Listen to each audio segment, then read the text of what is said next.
Patna NEET छात्रा मौत मामले में बड़ा खुलासा। दुष्कर्म की पुष्टि, कपड़ों से मिले स्पर्म, 2 अधिकारी सस्पेंड। जी हां, पटना में नीट की तैयारी कर रही एक छात्रा की संदिग्ध मौत का मामला अब निर्णायक मोड़ पर पहुंचता दिख रहा है। एफएसएल की रिपोर्ट ने इस केस को सामान्य मौत की श्रेणी से पूरी तरह बाहर कर दिया है।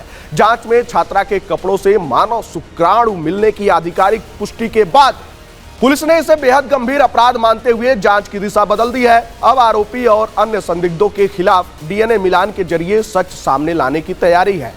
पटना पुलिस के मुताबिक मृत छात्रा के परिजनों ने 10 जनवरी 2026 को पुलिस को कुछ कपड़े सौंपे थे।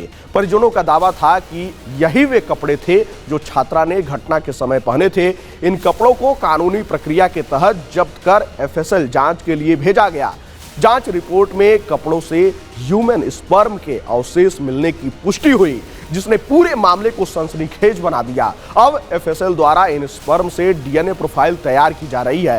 यह प्रोफाइल पहले से गिरफ्तार आरोपी और एसआईटी द्वारा चिन्हित अन्य संदिग्ध व्यक्तियों के डीएनए से मिलाई जाएगी। पुलिस अधिकारियों का कहना है कि डीएनए मिलान के बाद ही यह साफ हो सकेगा कि छात्रा के साथ घटना के समय आखिर क्या हुआ था और इसमें कौन कौन लोग शामिल थे। इस हाई प्रोफाइल मामले में शुरुआती जांच को लेकर पुलिस की भूमिका भी सवालों के घेरे में आ गई। एफएसएल रिपोर्ट आने के बाद पटना पुलिस ने सख्त रुख अपनाते हुए 2 पुलिस अधिकारियों को तत्काल प्रभाव से निलंबित कर दिया है। निलंबित अधिकारियों में शामिल हैं रोशनी कुमारी, थाना अध्यक्ष चित्रगुप्त नगर थाना, हेमंत झा, अवर निरीक्षक कदमकुआं थाना। अधिकारियों ने ये माना है कि केस के निचले स्तर पर लापरवाही बरती गई है, जिसके बाद देर रात यह कार्रवाई हुई। आरोप है कि घटना के पहले दिन ही चित्रगुप्त नगर एसएचओ को पूरी जानकारी थी, लेकिन वो इसे इग्नोर करती रहीं। यहां तक कि 3 दिन के बाद कार्रवाई शुरू की और वरीय अधिकारियों को भी मिसलीड किया, जिससे इन्वेस्टिगेशन में काफी परेशानी हुई। दरअसल जनवरी 2026 में पटना के चित्रगुप्त नगर थाना क्षेत्र में रहने वाली नीट की तैयारी कर रही एक छात्रा की अचानक मौत हो गई थी। शुरुआती तौर पर इसे संदिग्ध परिस्थितियों में हुई मौत बताया गया, लेकिन परिजन इसे सामान्य मौत मानने को तैयार नहीं थे। परिवार ने आरोप लगाया था कि छात्रा के साथ कुछ गंभीर गलत हुआ है और मामले की निष्पक्ष व गहन जांच जरूरी है। परिजनों के दबाव और लगातार मांग के बाद पुलिस ने जांच आगे बढ़ाई और छात्रा के कपड़ों को जब्त कर एफएसएल भेजा गया। अब रिपोर्ट में ह्यूमन स्पर्म मिलने की पुष्टि ने परिजनों के संदेह को और मजबूती दे दी है।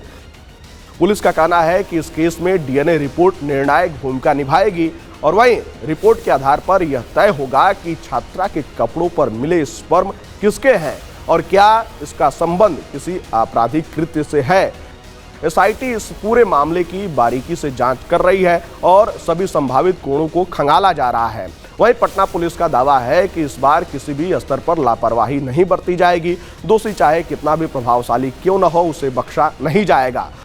अब पूरे शहर, खासकर छात्र समुदाय की निगाहें डीएनए रिपोर्ट पर टिकी हैं, जो इस रहस्यमयी मौत से पर्दा उठाने वाली है। खैर, इस पूरे मामले को लेकर पटना के भीतर भी भारी नाराजगी देखी गई थी। छात्र छात्राओं द्वारा भारी विरोध प्रदर्शन भी किए गए थे।